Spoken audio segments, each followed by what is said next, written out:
Your alumni love helping students and fellow graduates, but they simply don't have time to attend every event, answer every call, or learn yet another online platform. With Protopia, making an impact is easier than it's ever been before. Ever. There's no new app to sign up for or use in our already busy lives. Students, alumni, or even staff can quickly ask for advice or networking via a simple form, email, or text. Protopia's artificial intelligence searches the institution's existing alumni data to find the best experts that are the most likely to assist based on experience, availability, location, and other factors. Each matched alum receives a direct, blind email to ask them to help, giving alumni full control over if and how they want to respond, whether that's by email, call, or a virtual meeting. And if it's not a good time, Protopia's AI simply reaches out to the next alum until the question has been answered. The student receives advice right into her email inbox and is coached to engage the alum to grow her professional network. Finally, our rich dashboard lets staff follow along, view detailed engagement analytics, and access updated alumni data. Protopia. Simple for them, simple for you.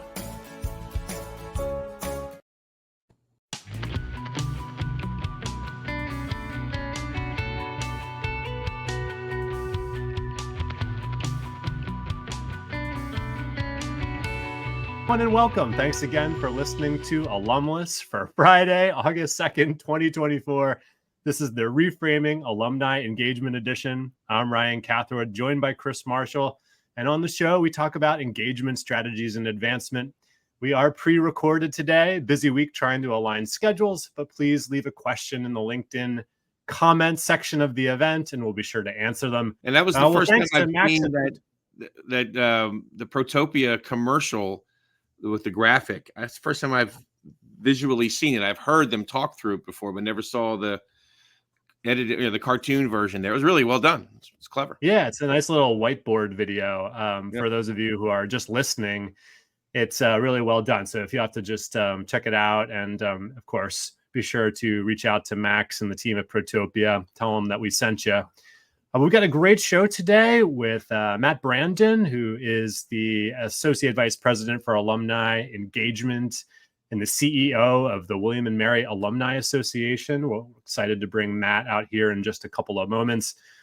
But we caught up last week. We were together at the CASE conference, busy sequence there in New York City, where we had our live show last Monday. Right. Yeah. And then a fantastic grouping of sessions and networking opportunities. But what were some of your takeaways there from the conference? Yeah, that feels like it was a year ago. So yeah, it just went. So much has happened since then. But fantastic conference. Kudos to CASE for the great work putting it together. I know it's a lot of work. You have 800, pretty high level leaders, and to get the right mix of content, networking, free time, and all that is a bit of an art, and they've done a great job year over year. And I think they've hit their stride well. Sue Cunningham, actually one of our guests on the podcast while we were there, her team has just done a great job. So kudos to them. My takeaways, Ryan, it was all about AI. It felt like, anyway. There was a session they had one of the optional sessions you can go to from during one of the breaks, or one of the options where you can choose 3 different things, was in this ballroom that they knew they were going to get a lot of people in, but then twice the amount of people went to that session. They thought, and the other ones were 2 very small sessions, but it was just fantastic. It was content was great. It's the place to be if you're in a role as a leader. If you have not been to the CASE Summit and you're at the director, AVP level and up, you should be at that conference. It's the place to be. It's where to be seen. You're talking about current topics of what's going on in our industry, and I thought it was fantastic and well done. It was a really good session. I really liked the way the presenters actually made it clear some ways that you could use AI to improve efficiencies, and I think we all sort of talk about it in some abstract types of ways, but really, imagining someone who is an event planner, but you have a small team and you need someone who's capable of cranking out copy for the website, or someone who's capable of writing a language or a brief of some sort. It really is made for people to sort of diversify their capabilities and the tools that they have available for that. So the other thing, and that session was, as you said, just fantastic. You hit it right on the head. But there were 3 or 4 keynote sessions that were spectacular. I mean, they had some of the cutting. The one woman, Ann Applebaum, right? Ann Applebaum was on. She's a political writer in the DC area, and was on the stage talking about a new book that was being released the next day, and the next morning she was on Morning Joe pitching the same book. So we got her ahead of it. So it was really, I mean, quite cutting edge. So it was quite a heck of a catch, actually, for the case folks to get Ann Applebaum. It was her new book, Autocracies Inc., I think it's called. Yep. I actually got an autographed copy and sent it to my dad, which was a fun little bonus for case this year. Cool. This year. Yeah. Well, what do you think, based on the networking conversations that we had? We went out to dinner with some folks. We attended the sessions. Where do you think the core challenges are facing alumni leaders as they kind of build their programs for the future right now? Is there something that kind of stands out? I mean, we just been talking about AI, but if maybe there's something else that stands out in your mind. AI, of course, and how to leverage and utilize it and do it at the right scale and the right way. But the other one is, Ryan, it's hitting more and more, is this conversation around breadth versus depth of engagement. Do you want to go for getting more people under the tent? The case metric drives us to increasing more people to go through communications, experiential, volunteer, philanthropic channels, which is a good metric to have. I've always said on the show many times that to me, that's the starting point of what we should be doing and counting. And it drives a breadth engagement out. But then there is this discussion about who are the people you want to engage more deeply in the institution, the life of the institution, connect with students and all that. So it comes down to me to this ongoing conversation. And the week before the Case Summit is when the Pequod group met. They were out in St. Louis at WashU St. Louis, and they had a session on this breadth versus depth conversation. And it got I wasn't there. The reports I got was a great discussion, but it got a little contentious because there's people we've had on our show who talk about it from a breadth standpoint, and others that talk about it from a depth and more of a donor engagement strategy. And it's an ongoing discussion in our industry right now. So that's the other one that came out for me, Ryan. Yeah, that's a good one. And I think it'll continue to be a area of friction as people determine, are we here for everyone or are we here for philanthropy and to specifically engage donors? And I think, it's got to be both, but it's got to be strategic. It's got to be thoughtful. We've got just the person to keep the conversation going on that very topic. Let's bring out Matt Brandon to the show. Hey, Matt. Hello. How are you all? Good. We're doing great. Thank you so much for joining us. It's great to see you. Y'all too. It's been a long time since we were in New York. Yeah. Well, I was going to actually pitch you one, right? Not even on the script here, which was just a couple of your takeaways from the New York trip. Well, I was in the green room for a moment and I heard Chris talk about the conversations around AI, which was the greatest interest to me and the least satisfying ultimately, because I think that AI is not being positioned to make us quantum leaps better. It is seemingly applied to rather simple, mundane tasks that are routine, like checking email, writing email responses. I really thought AI had the opportunity to revolutionize the way we connect with our constituents. And I'm not seeing that right now, so I got to do my own homework. But the other piece of it that I found fascinating was the panel with the presidents, not just because my president was on it, but ultimately because looking at the world of higher education and engagement and philanthropy from their seats was a fascinating opportunity to see my world from a viewpoint I don't usually get to see.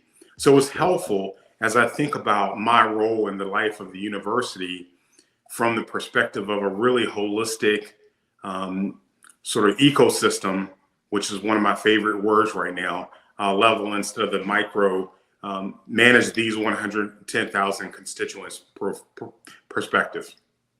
Yeah. Yeah. Matt, had the chance to work with you and spend time with you over in Williamsburg, over the last couple of years. You've now been at William and Mary for almost 2 years now. How would you say that you've worked to reframe the conversation around alumni engagement at William and Mary since your arrival? One of the joys of my job is I feel like I am, well, by title and by belief, I am the chief alumni engagement officer for the university. And so I relish the opportunity not just to bring additional alumni into the fold, but also to speak engagement and collaboration and growth to our university community of leaders, our cabinet, our faculty members, my staff, the other members of the advancement team. So I think I actually have a role that I've assigned to our alumni board as well, which is that of being an ambassador. And I think that's really important. I think another thing that strikes me now is, having been in this business for 30 years, when I started, the ideal board member had risen through the ranks from grassroots participation and leadership of alumni clubs, alumni chapters, to reunions, to other engagement participation models. And now I look for a different type of person for leadership. I look for someone who is strategic. I look for someone who is well connected, both to university priorities, but also to a particular professional and community engagement level that offers benefits to us by translation. And I really look for people who want to lean into the leadership role more so than the informing our tactics role. So I want our board to be strategic. I've asked them to be visionaries. I've asked them to really bring to us practices they see in the free world that we might study, adapt, and possibly adopt. You brought up the subject. Oh, sorry, I didn't mean to cut you off there, Matt. You brought up the subject of the alumni board, of the Alumni Association. You have a dual role, right? The AVP of Alumni Engagement and the CEO of the William and Mary Alumni Association. That's right. How do you think about or talk about the role of the William and Mary Alumni Association and its board of directors as it's intertwined with the university, and maybe specifically from your lens with the two titles, sort of in the past and the present and in the future? Sure. I would start with the fact that the alumni board, essentially being a 501c3 corporation, provides us, because we have a rather healthy endowment for an organization of our size, they have the financial freedom to make decisions the university can't or won't in favor of our alumni and their needs.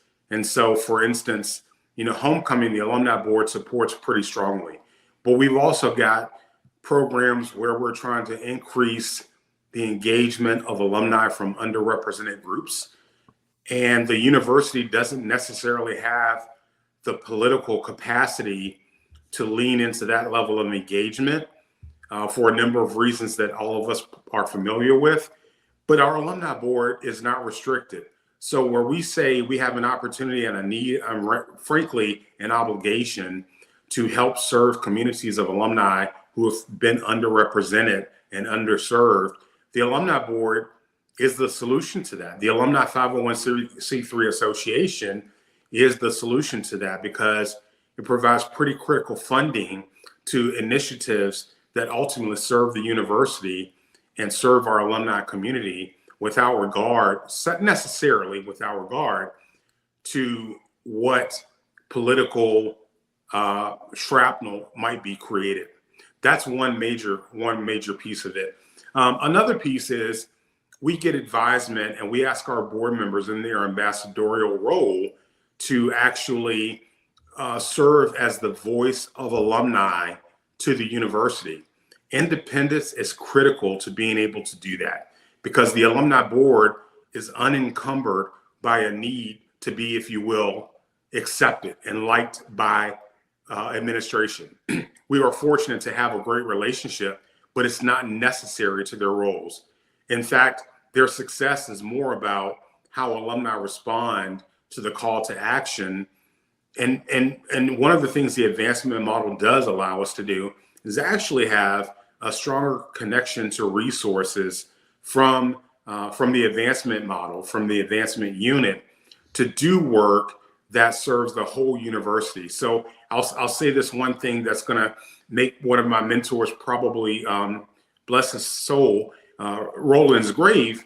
But there are times when I look up and I realize we spend all of our time fighting to make sure alumni are well served.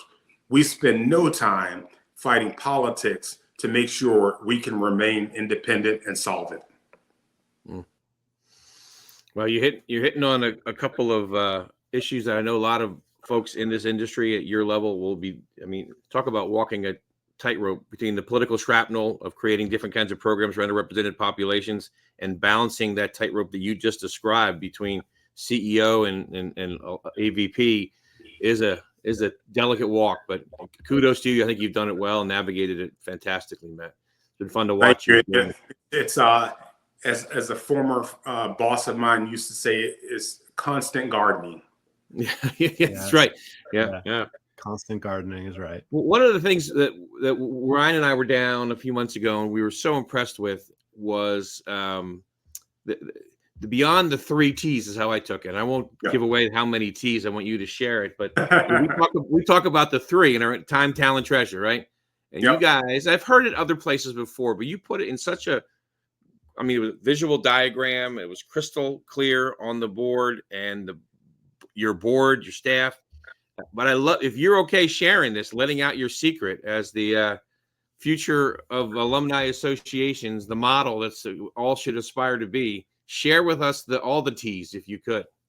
I'd be happy to. And, you know, there's a happy intersection of things here, because one of my first priorities was to build structure around our work. And from quantifying goals in a methodical way to helping to build a discipline, if you will, around the work that we do and how we measure success, led to a conversation about what might our future state be? What do we want it to be? And let's design it instead of letting it happen by chance.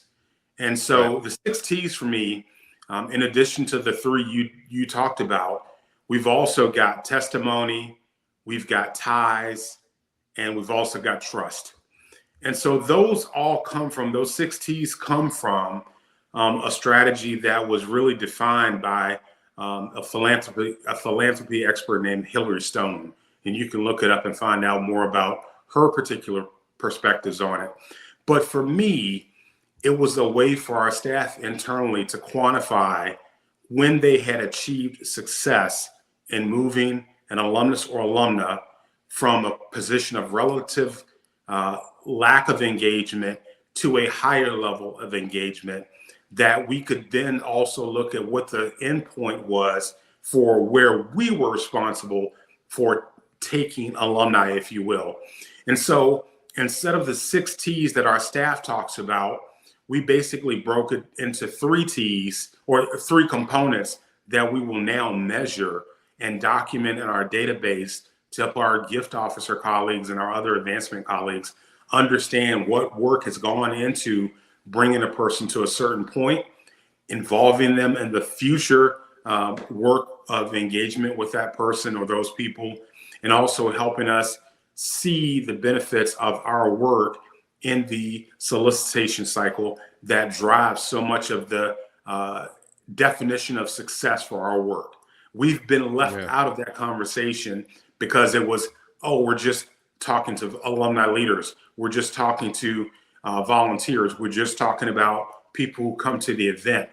And we've really tried to change the conversation so that instead of us talking about what we do to get people to the event, we talk about what happens because of the event.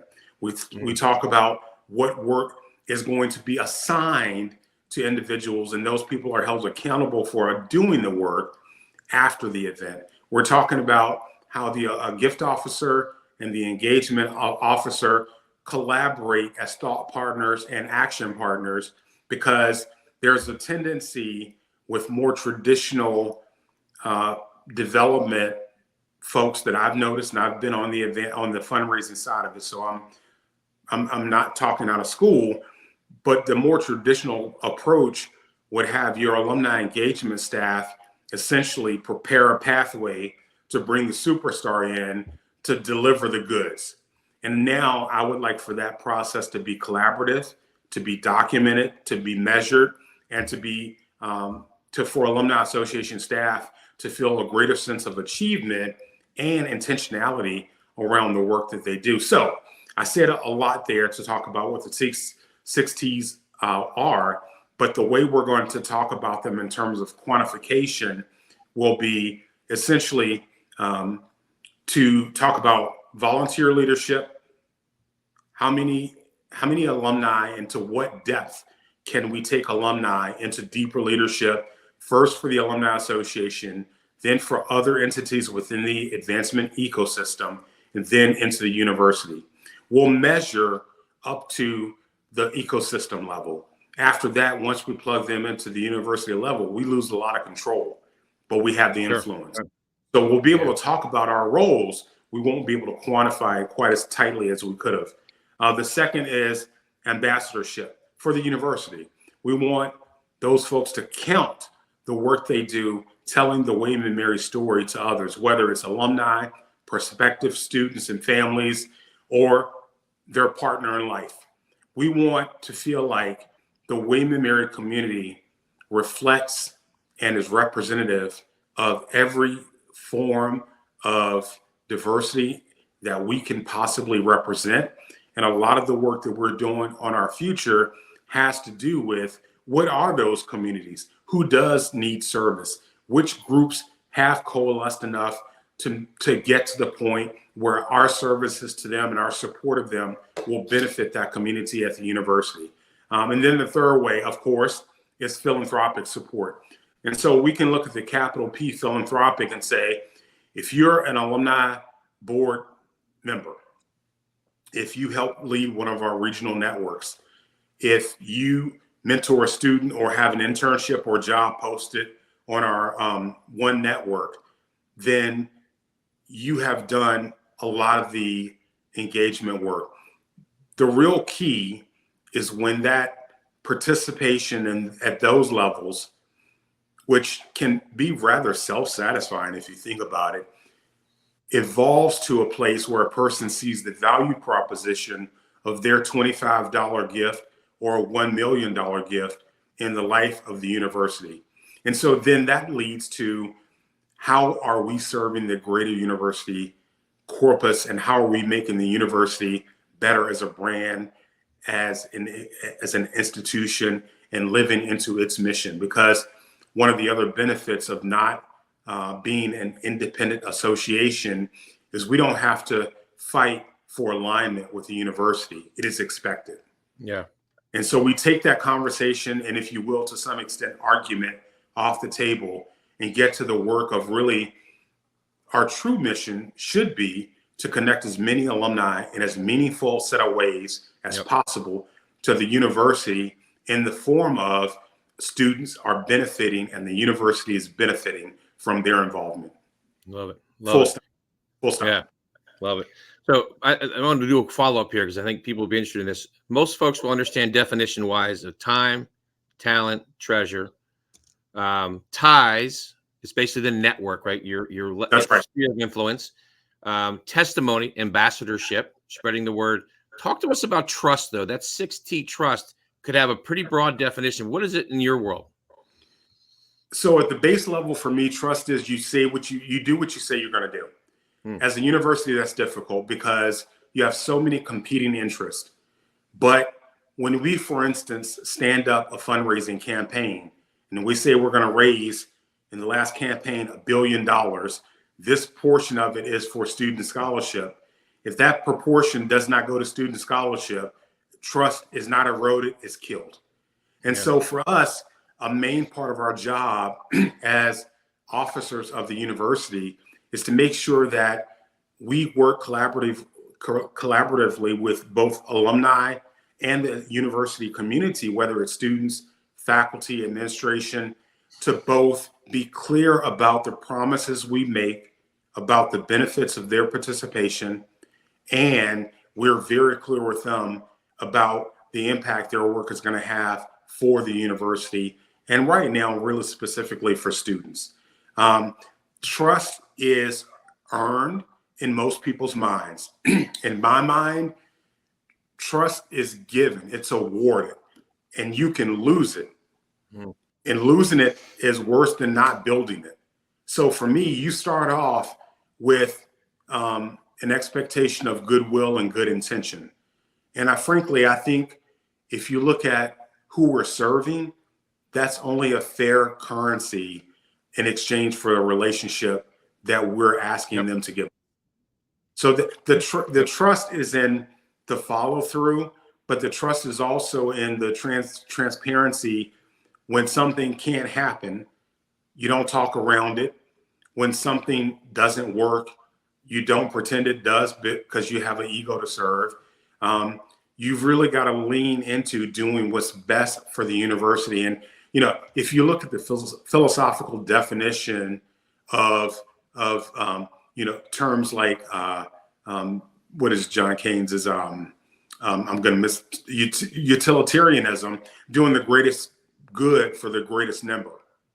And so for me, ultimately, that is the beauty of our business, is we're looking to maximize, as Matthew Lambert likes to put it, democratization, but in this case, not of philanthropy, but of institutional leadership. Matt, we're bumping against the first half of the show here, and I'm going to save a few questions for the bonus section, including another T I wanted to ask you about, which is traditions, of which there are many at William and Mary. Yeah, I wanted to ask you about how you've been adopting and modifying, but I wanted to maybe have you answer this question, which is a finish the statement question. Okay.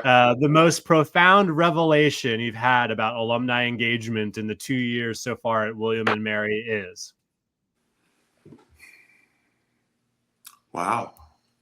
It is that large amounts of pride are built on small amounts of gain.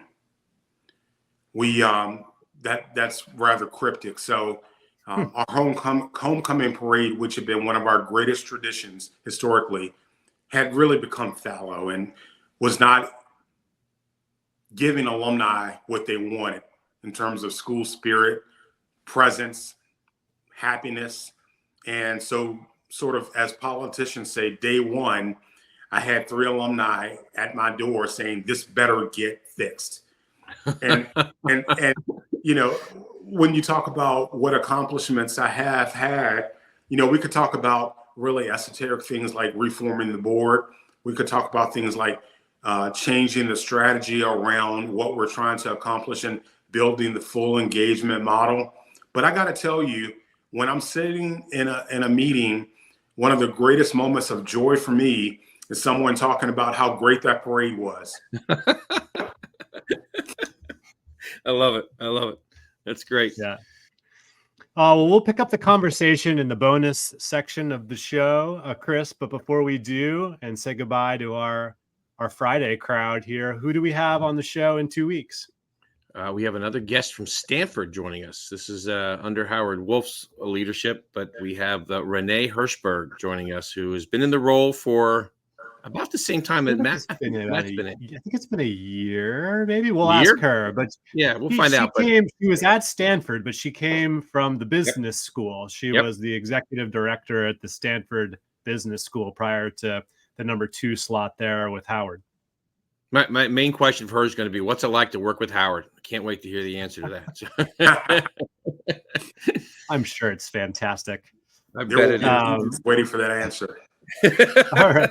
All right. Well, we're going to record our bonus segment with Matt, and we'll be back for the podcast listeners after our word from our sponsor, Protopia. And for everybody else, we'll see you in 2 weeks' time. Thanks so much for joining us.